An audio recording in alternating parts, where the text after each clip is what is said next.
నమస్కారం అందరికి. ఈరోజు మనం ఋషికేశ్ శాస్త్రి గారితో ఉన్నామండి. సో మనకి టెంపుల్స్ గురించి కానీ ఏమైనా దేవి నవరాత్రుల గురించి కానీ ఈరోజు కొత్త విషయాలు తెలుసుకుందాము. సో మీకు ఏమైనా డౌట్స్ ఉన్నప్పుడు కామెంట్ బాక్స్ లో కామెంట్ చేయండి. సో నమస్తే ఋషికేశ్ శాస్త్రి గారు. సో ఈరోజు మనం నవరాత్రుల గురించి తెలుసుకుందాము. మన సబ్స్క్రైబర్స్ కి మీరు కొంచెం విశేషాలు ఇవ్వాల్సి వస్తుంది. అయితే నవరాత్రులు ఎన్ని, అవి ఏంటి? నిజానికి చాలా మంది నవరాత్రులు అనగానే దసరా ముందు వచ్చే నవరాత్రులు మాత్రమే అనుకుంటారు. కానీ శాస్త్ర ప్రమాణం ప్రకారం మనకు ముఖ్యంగా 4 నవరాత్రాలు ఉండడం జరుగుతుంది. మొదటిది వసంత నవరాత్రులు, రెండవది ఆషాఢ మాసంలో వచ్చేటటువంటి గుప్త నవరాత్రులు, మూడవ నవరాత్రులే ఈ యొక్క దసరా నవరాత్రులు, నాలుగవది మాఘమాసంలో వచ్చేటటువంటి నవరాత్రులు. అయితే ఈ దసరా నవరాత్రులు అనేటివి ఎంతో ప్రత్యేకమైనవి. దాని గురించి మీ సందేహాలు అడగండి, తెలుసుకుందాం. ఓకే, నవరాత్రులు అందరూ చేయవచ్చా? ఈ నవరాత్రులను ఖచ్చితంగా అందరూ కూడా ఆచరించవచ్చు. పురాతన కాలం నుంచి కూడా వీటికి యథాశక్తి రూపేణ అని చెప్పబడింది. అంటే వీలున్న వారు హోమాల ద్వారా చేసుకుంటారు, మరికొంతమంది కుంకుమార్చన ద్వారా చేసుకుంటారు, మరికొంతమంది ఇంటిలోనే చిన్న పీఠాన్ని ఏర్పాటు చేసి వాటిపై చిన్న కలశాన్ని ప్రతిష్ఠింపజేసి ఈ నవరాత్రులను చేసుకోవచ్చు. ఎటువంటి కుల విభేదాలు కానీ కులానికి సంబంధించిన వర్ణ విభేదాలు కూడా లేకుండా, చిన్న పెద్ద తేడా లేకుండా అందరూ కూడా ఆచరించవచ్చు. దీనికి ఈ నవరాత్రులకు నియమాలు ఏమిటి శాస్త్రి గారు?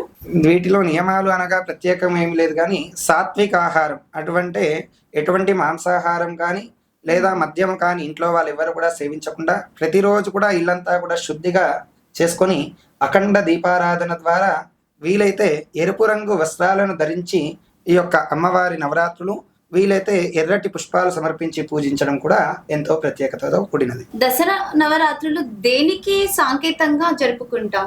దసరా నవరాత్రులు లాంటివి ముఖ్యంగా కూడా చెడుపై మంచి సాధించిన విజయానికి సంకేతంగా ఈ నవరాత్రులన్నీ కూడా నిర్వహించడం జరుగుతుంది. ఉదాహరణకు చూసుకున్నట్టయితే ముఖ్యంగా దసరా నవరాత్రులు లాంటివి ఎందుకోసము అంటే, మహిషాసురుడు అనే రాక్షసుని సంహరించడం ద్వారా అమ్మవారు లోకానంతా కూడా రక్షించింది అనేది ఒక కారణము.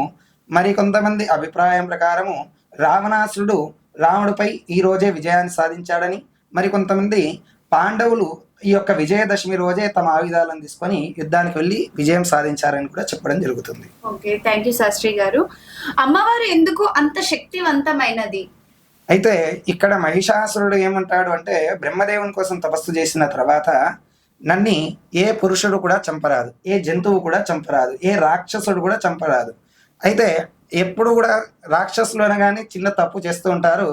ఆ యొక్క మహిషాసురుడు కూడా చిన్న తప్పు ఏం చేసిందంటే, ఆడవారిని చులకన భావంతో చూసి, ఆడవారైతే నన్ను సంహరించలేరు, ఎంతసేపు ఉన్నా రాక్షసులు లేదా దేవుళ్ళు లేదా జంతువులు మాత్రమే సంహరిస్తారు, ఆడవారు శక్తిహీనులు అని భావించి వారి ద్వారా తన చావు ఉండదు అనే నిర్ణయంతో ఆ వరం కోరుకోలేదు.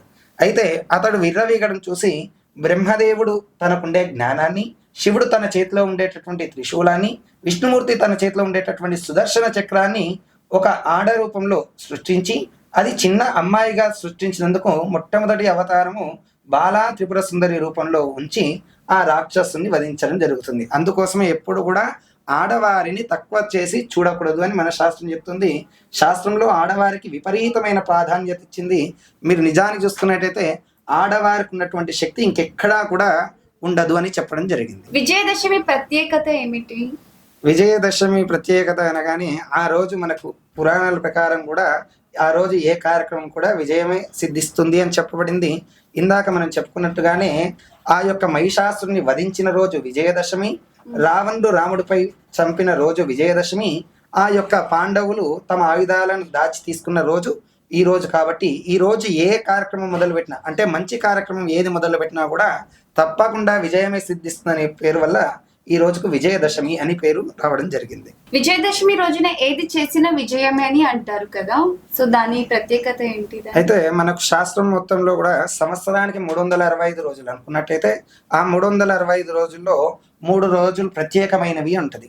వాటిని 3.5 ముహూర్తాలు అంటారు. అంటే ఆ రోజు ఎటువంటి పేరు బలం అవసరం లేకుండా అయినా సరే ఏ కార్యక్రమమైనా చేసుకోవచ్చు అంటారు.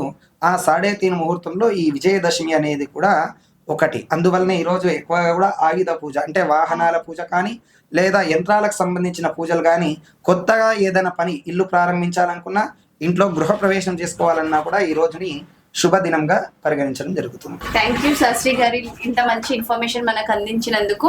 సో గైస్, మీకు కూడా ఏమైనా డౌట్స్ ఉన్నా, ఏమైనా కావాలనుకున్న ఇన్ఫర్మేషన్, సో మీరు మన కామెంట్ బాక్స్ లో కామెంట్ చేయండి. నెక్స్ట్ వీడియోలో కలుస్తాం. Thank you.